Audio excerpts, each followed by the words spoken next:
The north of Rum boasts some of the world's oldest rocks, formed when Scotland was a desert south of the equator. Nature has also crafted spectacular landscapes beneath the waves, only they have proven harder to explore.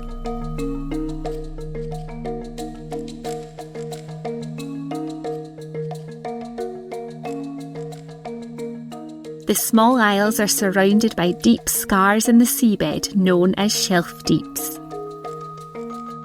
These valleys and troughs offer a variety of habitats that harbour species like sea pens, sea cucumbers and starfish. Carved by glaciers thousands of years ago, the deeps extend far below the surrounding seabed. In some places near Rum, canyons reach depths of more than 250 metres. Shelf deeps influence the flow of the surrounding water, creating tidal fronts that gather plankton close to the surface.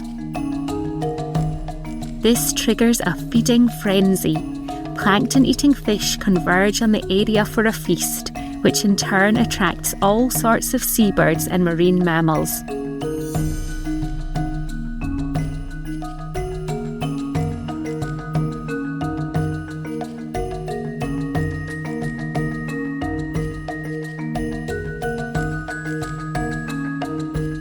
Northern sea fans also rely on plankton, which they pluck from the gentle current as it washes past. They live on the rocky seabed in a diverse community of sponges, sea squirts and corals, a rich source of food for animals further up the food chain.